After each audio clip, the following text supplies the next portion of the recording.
Hi ಎಲ್ರಿಗೂ ನಮಸ್ಕಾರ. ಹಾಗೆ ದೊಡ್ಡಬಳ್ಳಾಪುರ ಸಾಮ್ರಾಜ್ಯ ಫೇಸ್ಬುಕ್ ಪೇಜ್ಗೆ ಹಾಗೂ ಇನ್ಸ್ಟಾ ಫ್ಯಾಮಿಲಿಗೆ ಸ್ವಾಗತ. ಈ ಸ್ವಾಮಿಗೆ ನೆಲದ ಆಂಜನೇಯ ಅಂತ ಯಾಕೆ ಹೆಸರು ಬಂತು ಅನ್ನೋದನ್ನ ನಿಮ್ಮ ಮುಂದೆ ಹೇಳ್ತಾ ಇದ್ದೀನಿ. ಈ ಮೂರ್ತಿ ನೆಲದ ಮಟ್ಟಕ್ಕಿಂತ ಕೊಂಚ ಕೆಳಗೆ ಉದ್ಭವವಾದ ಸ್ವಯಂಭೂ ವಿಗ್ರಹ.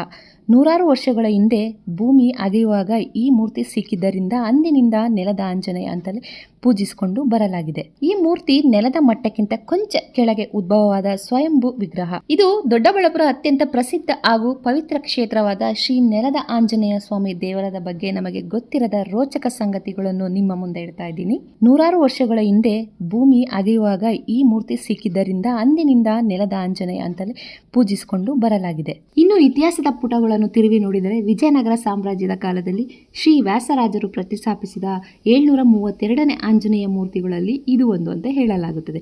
ಅಷ್ಟೇ ಅಲ್ಲ, ಅಂದಿನ ಕಾಲದಲ್ಲಿದ್ದ ನಮ್ಮ ದೊಡ್ಡಬಳ್ಳಾಪುರದ ಕೋಟೆಯನ್ನು ಕಾಯುವ ಕೋಟೆ ಕಾವಲುಗಾರ ಅಂತಲೇ ಈ ಸ್ವಾಮಿಯನ್ನು ಅಂದಿನ ರಾಜರು ಮತ್ತು ಸೈನಿಕರು ಪೂಜಿಸುತ್ತಿದ್ದರು.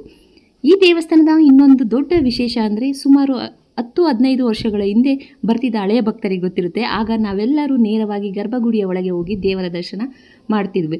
ಇತ್ತೀಚೆಗೆ ಭಕ್ತರ ಸಂಖ್ಯೆ ಅಪಾರವಾಗಿ ಹೆಚ್ಚಿರುವುದರಿಂದಾಗಿ ಗೇಟನ್ನು ಅಳವಡಿಸಲಾಗಿದ್ದು ಇಂದಿಗೂ ಸ್ವಾಮಿಯನ್ನು ಅತ್ಯಂತ ಸಮೀಪದಲ್ಲಿ ನಿಂತು ನೋಡುವ ಭಾಗ್ಯ ಪ್ರತಿಯೊಬ್ಬ ಭಕ್ತನಿಗೂ ಸಿಗುತ್ತದೆ.